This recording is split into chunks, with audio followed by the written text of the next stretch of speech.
కాంగ్రెస్ పై మాజీ మంత్రి హరీష్ రావు ఫైర్ అయ్యారు. మంత్రుల మధ్య వాటాల పంచాయతీ నడుస్తోందని ఆయన మండిపడ్డారు.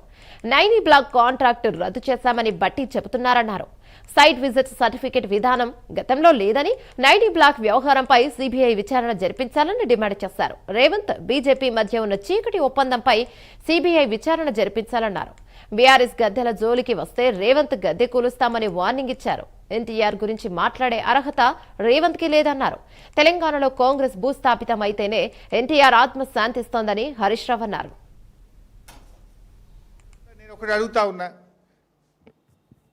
చీటికి మాటికి సిట్ అంటున్నావు కదా, చీటికి మాటికి ఎంక్వైరీలు అంటున్నావు కదా, నేను ఇంత ఓపెన్గా ఫ్యాక్ట్స్ బయట పెడుతున్నా.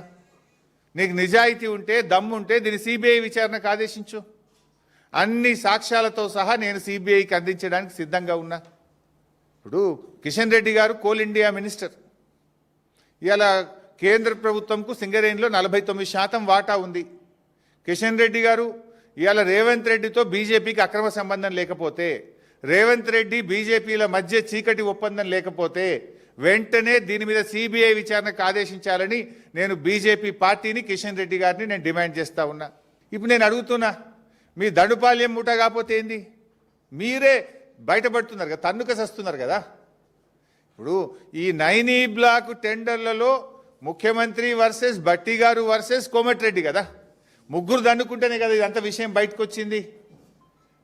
ఇలా బొగ్గు టెండర్లలో, సింగరేణి టెండర్లలో రేవంత్ రెడ్డి గారు వర్సెస్ బట్టి గారు వర్సెస్ కోమటిరెడ్డి గారు.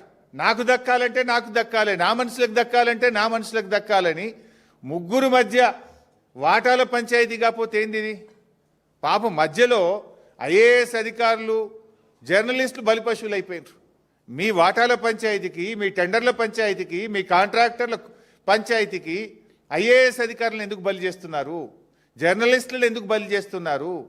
మీరు తన్నుక సచ్చింది నిజం, వాటాల కోసం కొట్టుకున్నది నిజం, నాకంటే నాకు టెండర్ అని చెప్పి తన్నుకున్నది నిజం. దీంట్లో జర్నలిస్టులు ఏం పాపం చేసిండ్రు? మొన్న చూసినాం, కోమటిరెడ్డి గారిని కూడా చూసినాం.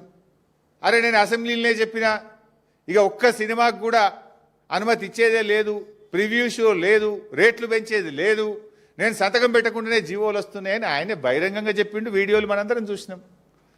అంటే సినిమాలకు ప్రివ్యూ షోలు, రేట్లు పెంచుకునే దాంట్లో వాటాల పంచాయతీ ముఖ్యమంత్రి వర్సెస్ కోమటిరెడ్డి గారు. ఇది నేను చెప్పలే, కోమటిరెడ్డి గారే చెప్పిండ్రు. ఏం జరుగుతుంది రాష్ట్రంలో? ప్రజలు గమనిస్తున్నారండి. టెండర్ల పంచాయతీ, వాటాల పంచాయతీ, కమిషన్ల పంచాయతీ, బెదిరించి సంపాదించుకున్న డబ్బులు పంచుకోవడంలో పంచాయతీ. What's happening in the state? నేను అడుగుతున్నా, కాకి బుక్ అందరికీ సమానమే అని నీతులు చెప్పే డీజీపీ శోధర్ రెడ్డి గారు, మీ కాకి బుక్ కాకెత్తుకపోయిందా? ఎక్కడ పోయింది? కాంట్రాక్టర్ డైరెక్ట్గా పోలీస్ స్టేషన్లో కంప్లైంట్ ఇస్తే ఇప్పటికి ఎందుకు అరెస్ట్లు అయితే లేవు? ఏమైంది కాకి బుక్కు?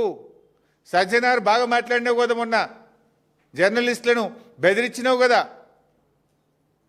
ఎమర్జెన్సీ ఉంటే మీరు ఇక్కడ ఉంటారా, నేను మీతో మాట్లాడతానా, మీరంతా జైల్లో ఉంటారని జర్నలిస్టులనే బెదిరించే ధోరణితో మాట్లాడినావు కదా.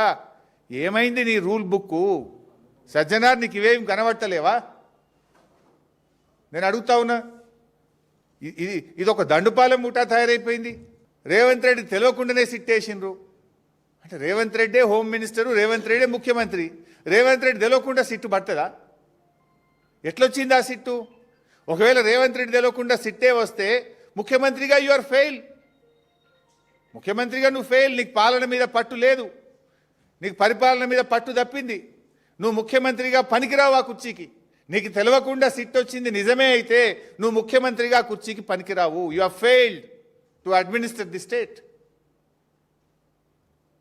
మీరేమన్నా సర్కార్ నడుపుతున్నారా, సర్కస్ నడుపుతున్నారా? ముఖ్యమంత్రి తెలియకుండానే సిట్ వస్తుందా? బీఆర్ఎస్ జెండా గద్దెలు కూల్చాలని మాట్లాడుతుండు.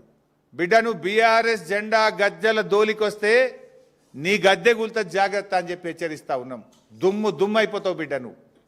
అయినా బీఆర్ఎస్ పార్టీ నువ్వు కూలిస్తే, బీఆర్ఎస్ పార్టీ ఏదో జెండా గద్దెల్లో లేదు, ప్రజల గుండెల్లో ఉన్నది బీఆర్ఎస్ పార్టీ.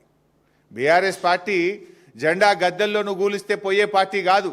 తెలంగాణ ప్రజల గుండెల్లో పుట్టిన పార్టీ బీఆర్ఎస్ పార్టీ, ప్రజల హృదయాల్లో ఉన్నటువంటి పార్టీ బీఆర్ఎస్ పార్టీ. ఈ హౌలా మాటలు బంద్ చేయి, పిచ్చి పిచ్చి మాటలు బంద్ చేయి. 6 గ్యారంటీల మీద దృష్టి పెట్టి